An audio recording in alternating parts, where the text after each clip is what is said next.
Salut à tous, je suis Spyro le Dragon, soyez les bienvenus sur la chaîne qui déboîte. J'avais prévu de déboîter une smartwatch aujourd'hui, et puis j'ai reçu dans la boîte aux lettres ce petit objet, somme toute très simple. Donc comme j'ai peu de temps aujourd'hui pour faire un tournage, eh ben, je me suis dit que j'allais plutôt vous montrer ça, plutôt que de décaler encore de quelques jours la prochaine vidéo. Cet objet aurait certainement fait beaucoup plaisir à la petite phrase que Steve Jobs aimait bien répéter dans ses conférences de presse, « It's like magic ». C'est clairement un objet qui plaira essentiellement aux enfants, c'est une lampe de chevet, donc qui ira très bien dans une chambre d'enfant, justement, de par son design, et qui fonctionne comme par magie, en passant simplement la main au-dessus. Alors est-ce que c'est un gadget totalement inutile, ou le truc le plus féerique du monde? C'est parti pour le test. Bien, alors notre rapide analyse de l'emballage nous révèle que ce produit est disponible en deux couleurs, la couleur bleue et la couleur verte. Et moi, comme l'indique le côté de la boîte ici, j'ai la couleur bleue. Le fabricant s'appelle Hamswan, ce qui littéralement signifie le jambon cygne. Je pensais qu'on faisait plutôt du pâté, moi, avec le cygne. Enfin bon. Catching Light, c'est le nom du produit. C'est une lampe de chevet, donc, comme vous pouvez le voir, qui a le design vaguement d'un donut ou d'un Paris-Brest, si vous préférez les pâtisseries françaises.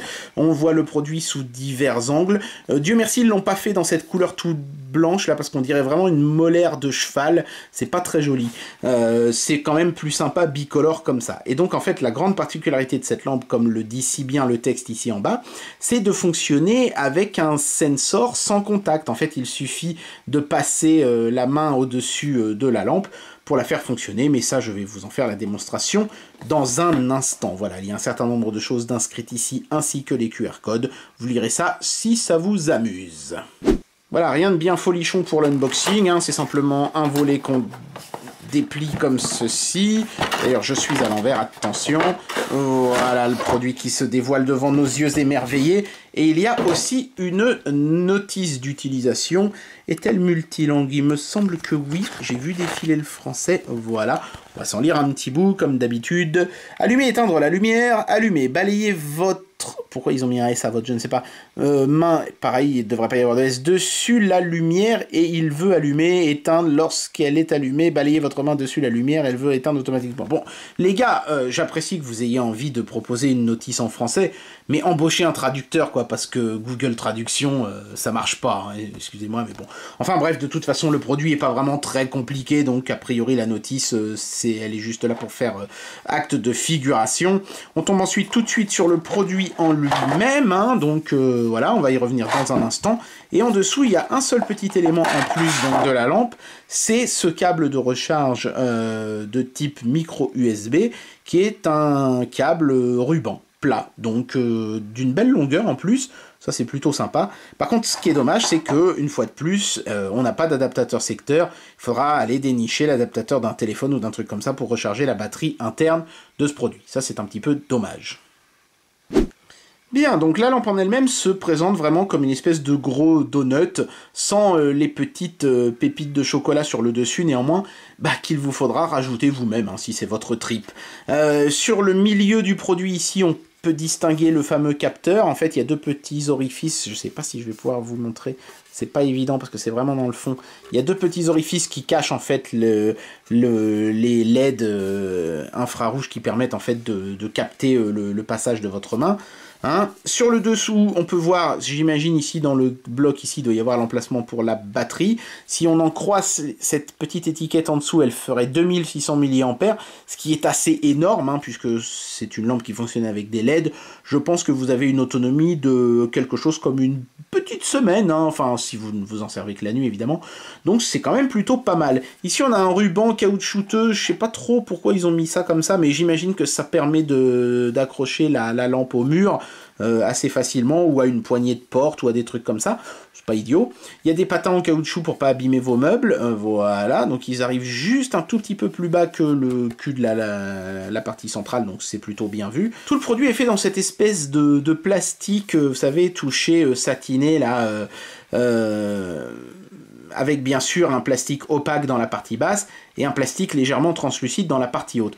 On allume et on éteint le produit non pas en passant la main dessus, hein, ça c'est une fois qu'il est allumé que ça fonctionne, on l'allume et on l'éteint à l'aide d'un bouton tactile qui se trouve ici et qui est sous cette espèce de, on dirait presque une étiquette caoutchouteuse avec donc le nom du produit Ham Swan. Voilà, donc bon, bah maintenant qu'on a fait le tour du propriétaire, il est temps d'appuyer sur le bouton et d'essayer de faire marcher cette chose. Bien, alors les fonctionnalités avancées du produit sont assez maigrelettes finalement, hein, puisque vous attendez pas à avoir quelque chose de multicolore ou autre.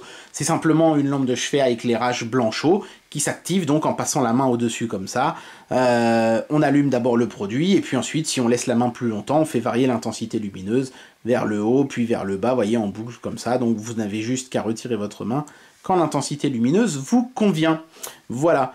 Ma foi, ça fonctionne plutôt pas mal, hein. Le simple fait de passer la main dessus fonctionne vraiment instantanément, et dès que je l'enlève, effectivement, j'ai l'intensité lumineuse qui reste sur le dernier réglage en date. Donc bon, on a vite fait le tour, hein, voilà, hein, c'est pas un produit extraordinaire, c'est simplement qu'il s'active ou se désactive sans y toucher, ce qui a de grandes chances d'émerveiller vos enfants, surtout s'ils sont d'un âge suffisamment bas, parce que je pense que si vous mettez ça dans, dans la chambre de votre ado de 15 ans, il va légèrement se foutre de votre gueule. La seule fonction, entre guillemets, avancée de ce produit, c'est des LED bleus qui sont situés de chaque côté ici, donc qu'on voit également hein, par translucence, et qui en fait indiquent que la batterie est faible. Donc quand vous voyez une lumière bleue, c'est pas que vous avez réussi à activer un mode caché de lumière colorée, c'est juste pour vous indiquer que la batterie est faible. C'était le cas quand j'ai reçu le produit, mais après une recharge complète, je me suis amusé avec pendant un bon bout de temps, et je ne suis pas venu à bout de la batterie. Donc comme je le disais, je pense qu'on aura facilement une bonne semaine d'autonomie avec une batterie de 2600 mAh sur un produit qui fondamentalement ne fonctionne qu'avec une poignée de LED. Bien, alors en général, arrive ici dans la vidéo le moment où je vous donne mon impression sur le produit et que je lui donne une note. Alors je vais aujourd'hui me contenter de donner mes impressions sur le produit, parce que donner une note à un produit aussi basique, ça n'aurait pas vraiment de sens. C'est un bon petit produit pour créer une ambiance, hein. Clairement, c'est un petit peu limite quand on est à pleine puissance, hein, je peux m'y remettre. C'est un petit peu limite pour lire un bouquin par exemple, ça va être trop juste, ça va pas éclairer suffisamment. Mais c'est pas mal, disons, pour mettre dans la chambre de vos enfants, s'ils ont peur du noir ou des choses comme ça, pour créer une petite ambiance, quoi. C'est vraiment une lampe qui a été faite dans cette optique-là. Le coup du capteur, c'est plutôt rigolo, même si fondamentalement ça n'amène pas grand-chose, c'est totalement gadget. Mais bon, si vous avez envie de passer pour un magicien de vos enfants, qui sont facilement impressionnables, eh ben, ma foi, c'est un produit qui pourrait être pour vous. C'est un bon petit produit, sa qualité de fabrication est bonne, voilà, donc si vous avez envie de faire un cadeau à quelqu'un qui vient d'avoir un bébé, par exemple, ça peut être une bonne idée, plutôt que d'acheter un sempiternel hoché en forme de girafe, eh ben, ma foi, pourquoi ne pas acheter ce petit donut, qui est mignon comme tout. Et bien voilà, c'était le test de cette petite lampe de chevet de chez Ham Swan. Je me répète un peu, hein, mais c'est vrai que cet objet était vraiment tout simple. Mais après tout, je me suis dit que ça ferait pas du mal d'avoir quelques grammes de finesse dans ce monde de technologie brutale. J'espère que cette vidéo vous aura quand même plu, et moi je vous dis à très bientôt pour un prochain test. Allez, tchuss!